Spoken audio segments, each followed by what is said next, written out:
When a shabby-looking man walked into an exclusive pawn shop in the heart of Las Vegas, the owner dismissed him as too poor to touch a $25,000 vintage Les Paul.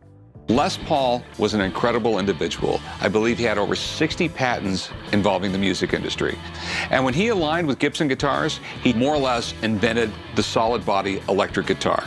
What the owner didn't know was that the confused old man was Ozzy Osbourne, the guitar's owner. What happens when the shop owner finds out who he's talking to? Join us as we find out why Ozzy Osbourne was told he couldn't afford a vintage guitar. Shabby-looking stranger.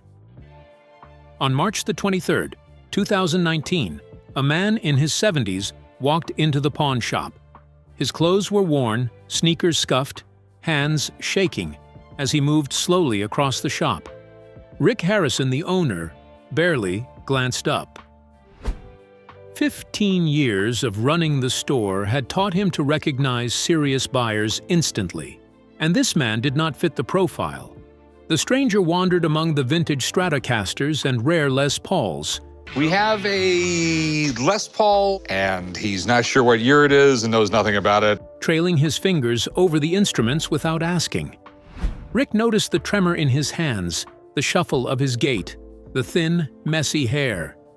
The man looked lost, out of place in a store where guitars cost more than luxury cars. What Rick could not see were the signs of Parkinson's disease. The trembling hands were not frail. The shuffle was not indecisive. They were symptoms of a degenerative neurological condition controlling movement. The man was Ozzy Osbourne. Despite Parkinson's, his passion for vintage instruments remained undiminished. In 2019, after years of misdiagnoses and worsening symptoms, he learned he had Parkinson's disease. I found out that I have It's Parkin 2, which is a form of Parkinson. The tremors had started subtly years earlier, dismissed as normal aging or the aftermath of decades on the road. But they worsened. A fall in his Los Angeles home that year, severe enough to require surgery and metal rods in his spine, forced him to confront what doctors had suspected. They said because his spine, one part of his spine was not getting spinal fluid, and it was trapped, so there was no fluid going between. So I came out of the surgery. Parkin 2, a genetic variant of Parkinson's. The diagnosis came as both relief and devastation. Relief to finally name what had been stealing his control. Devastation to know it would only progress. Yet despite Parkinson's, his passion for vintage instruments remained undiminished.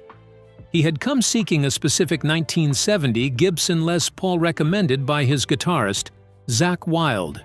He carried $25,000 in cash, prepared to purchase immediately if the right guitar appeared. To Rick, he was only an obstacle to tolerate until he could move him back into the pawn shop. Rick's voice cut sharply across the room. Only serious buyers could touch the merchandise. Ozzy paused, confused, explaining that he was merely looking and had admired the Les Paul in the window. Rick heard the distinct Birmingham accent and assumed further. This was not a local, probably a tourist, certainly not a serious collector. He reminded the man of the price, emphasizing that the guitar was a collector's piece, not something for casual browsing. Rick expected him to leave. Instead, Ozzy nodded as if the price was perfectly reasonable and asked to examine it more closely.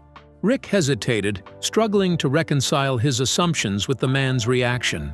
He warned again, condescendingly, that this was a serious instrument, not for anyone walking in off the street. Rick had no idea that the man before him had spent a lifetime facing the same judgment. Growing up in Aston, Birmingham kicked out of school, working in a slaughterhouse, treated as if his background and accent made him worthless. Rick suggested the acoustic section might better suit the man's budget. His words settled into the air, and Rick was convinced. This shabby old man was broke, irrelevant, beneath consideration. What he could not see was that Ozzy carried more money in his wallet that day than Rick would earn in months. Quietly, Ozzy said he only wanted to look and promised not to damage anything. Rick glanced around the empty shop. Saturday afternoons were slow. Against his instincts, he allowed it, expecting the price to scare the man away. He cautioned him again to be careful, warning that serious buyers could arrive at any moment. Ozzy lifted the Les Paul and held it in his hands. He turned it over, inspected every detail. Rick watched, tense and uncertain, certain the man would falter under the weight of the moment. But then Ozzy discovered something inside the guitar, a secret that changed the shop entirely and would alter the afternoon in ways Rick could not have imagined. What did they see? The backstage sticker. Rick glanced around the empty shop. Saturday afternoons were slow. Serious buyers mostly came during the week. Against his instincts, he decided to let the man handle the guitar briefly, expecting the price would discourage him. He warned him to be careful and not spend too much time with it, reminding him that serious customers were coming. Rick retrieved the 1970 Gibson Les Paul from its display. The sunburst finish caught the light. The craftsmanship was evident in the binding, fretwork, and neck joint. This was a peak-quality instrument. Rick set it on the counter carefully and reminded the man that it was worth more than most people's cars. Ozzy lifted the guitar naturally. Despite Parkinson's tremors, his hands found their position instinctively. The weight and balance felt correct. The neck sat comfortably in his palm. He examined the binding, fretwork, and finish. Rick confirmed the hardware and finish were original, justifying the price. He continued inspecting with the expertise of decades, noting subtle details Rick likely missed. The wood grain, the aging of the lacquer, and minor repairs executed expertly.